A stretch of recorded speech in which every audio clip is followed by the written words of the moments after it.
Every prince should have a draft of his country and dominions, to see how the ground lies in the several parts of them, which is the highest, which is the lowest, what respect they have to one another and to the sea, how the rivers flow and the mountains lie. Such a map or survey would be both useful in war and peace. Many good observations might be made by it, not only as to the national history and philosophy, but also in order to perfect the improvement of a country. Thomas Burnett, The Theory of Earth, London, 1684. In the flat and enclosed areas of East Anglia, visibility between stations was restricted. By reducing the side ruling length from about 25 miles to 10 miles, and by using all suitable buildings, it was hoped to produce a satisfactory triangulation.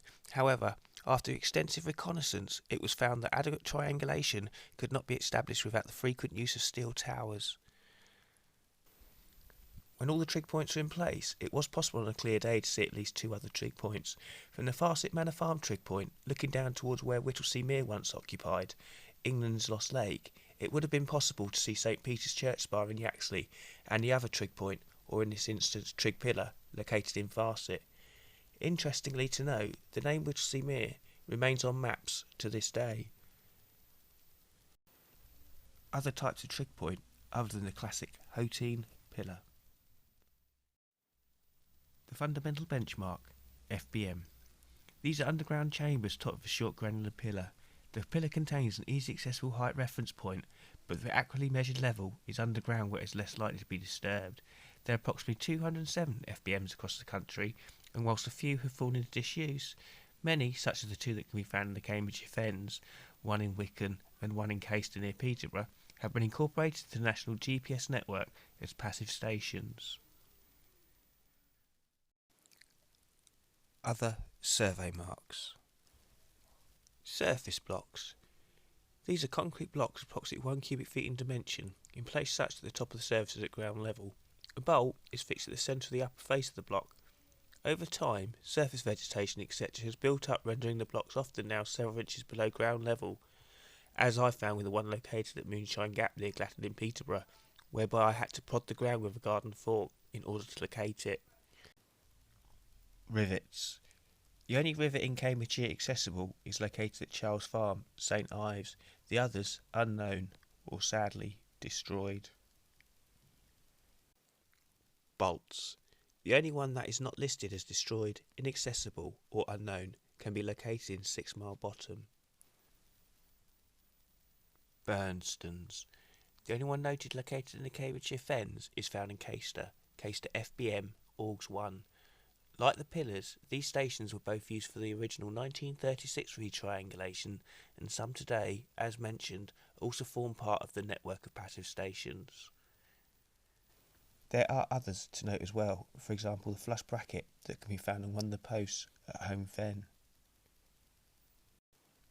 Intersected stations.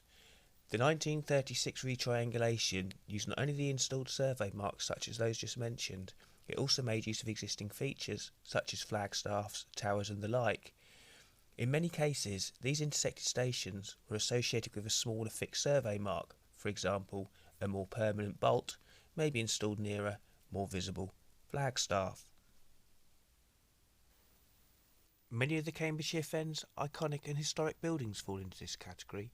Have you ever noticed the flush bracket on the wall of St Mary's Church, Ramsey, or the carvings in the stonework of St Peter's Church, Yaxley, or many other of our Fenland churches?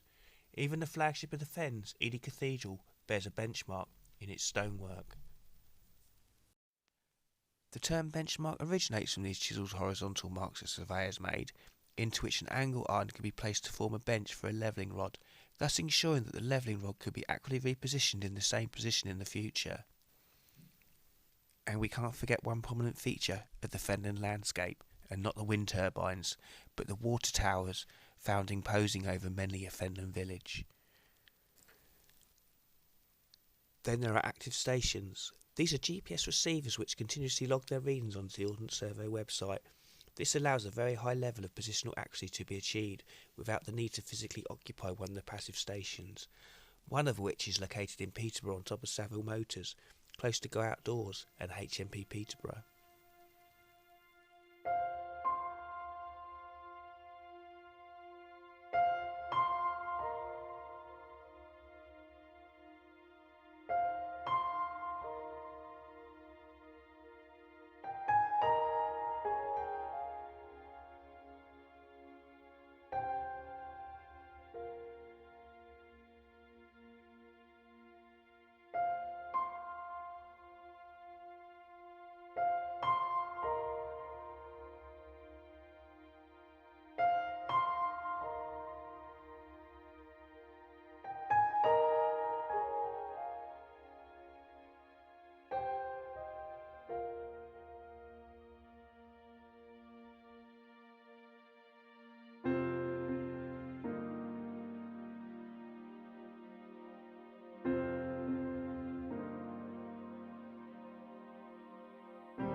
Interestingly, the Trig Point in Mepal is not shown on Ordnance Survey maps. Trig Pillars are represented by little blue triangles with a number next to them indicating the height above sea level, as with intersected stations. Also, if you look closely at the flush bracket, it doesn't have OS as in Ordnance Survey written on it.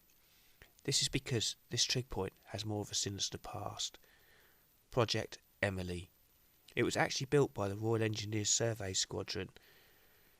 In 1957, a proposal from the USA was put to Britain to deploy Thor Intermediate Range Ballistic Missiles, IRBM, in the UK. This led to 20 sites being chosen in the UK to house the missiles. Construction started at Mepal in 1958 and it was declared operational on the 22nd of July 1959 with the reformed 113 SM Squadron, the SM standing for Strategic Missile. Each site had 3 Thor missile pads and was part of a cluster of 5 under the command of one base.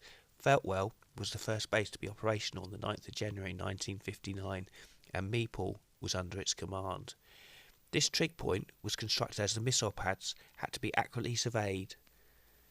The second pillar was either removed or, more likely, unlike the developers in Norstay respecting our history and preserving it, to have been buried under the soil dug out when the power station now residing there was built.